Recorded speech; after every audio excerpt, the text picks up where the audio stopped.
You know Roger Mcguinn. I don't have to tell you who Roger Mcguinn is. He founded the Byrds. Before the Byrds, he was with the Chad Mitchell Trio, and we found from 1962, this is is it the Bell Hour? This is some video of Roger Mcguinn when he's 19 years old with the Chad Mitchell Trio, if we can roll that video. If it takes as long as it did. Jamboree, oh, jamboree, big round fat man, come up behind. Jamboree, oh, jamboree, come and get your roast beef son. Hey, yep.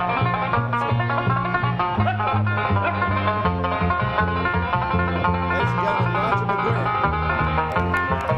Oh, when we get to the Black Bulldogs, them pretty young.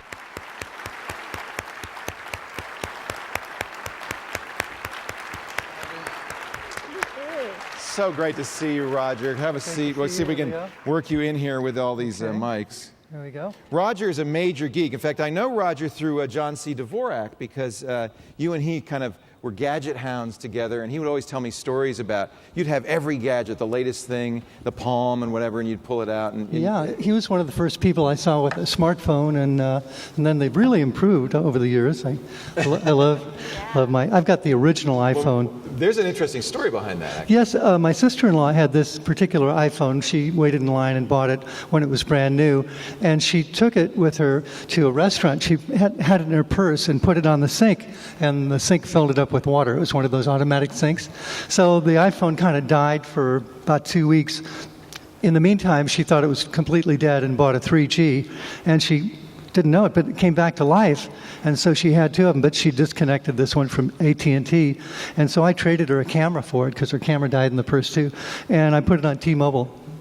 So, all right.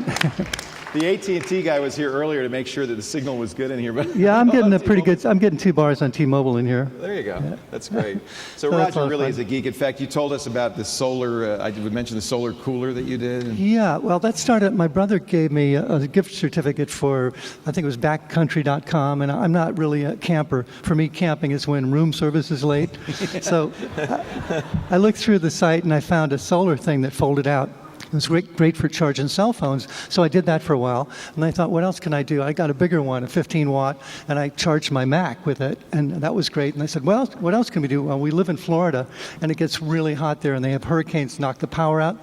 We thought it would be great to have an ice maker, because then we could stay cool in the summer if there was no power running on the solar thing. So we had 4 of these 15-watters running the ice maker, solar ice. Wow. And you saw a little clip of that. The local TV guys came and shot that. And they thought, what else can we do?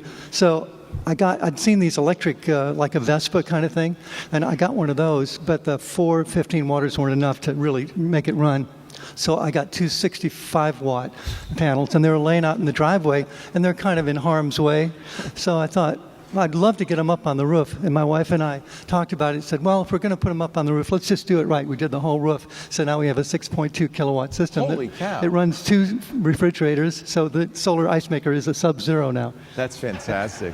That's a big upgrade. Yeah. So you lately, I know you still tour a lot. Yes, I did 2 months in Europe last year and a couple of months in the States. But you have this Folk Den project, which I think is a wonderful, it's to bring folk music back. Really. Yes, it is. I started this back in 1995 when I realized that there was an absence of traditional music out there. All the new folk singers played acoustic guitars, but they were singer-songwriters like Joni Mitchell, Bob Dylan, sort of thing.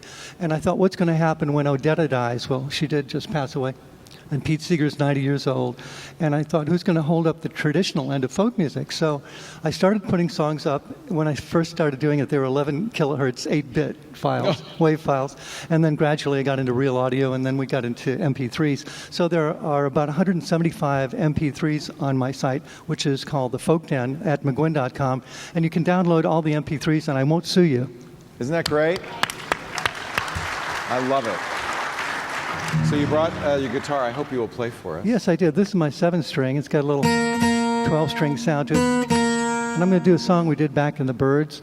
It was about an airplane ride over to England. And Gene Clark and I were coming back from London and said, how high do you think this plane is flying? And I said, about 37,000 feet, maybe about 6 miles high. The Beatles had a song called 8 Miles, and they had 8 days a week. 8 days a week, yeah. So we changed it from 6 to 8, and got some John Coltrane influence, a little Ravi Shankar, and I put in some Andre Segovia just for fun.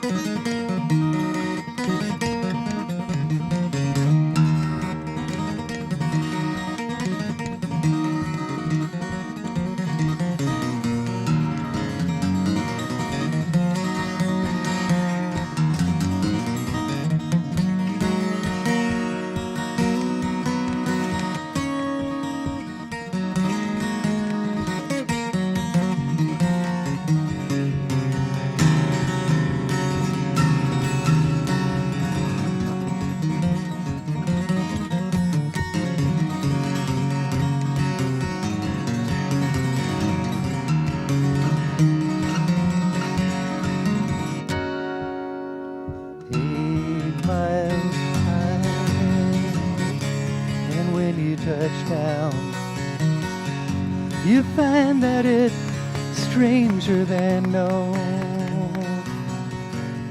Signs in the street that say where you're going are somewhere just being their own.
Man.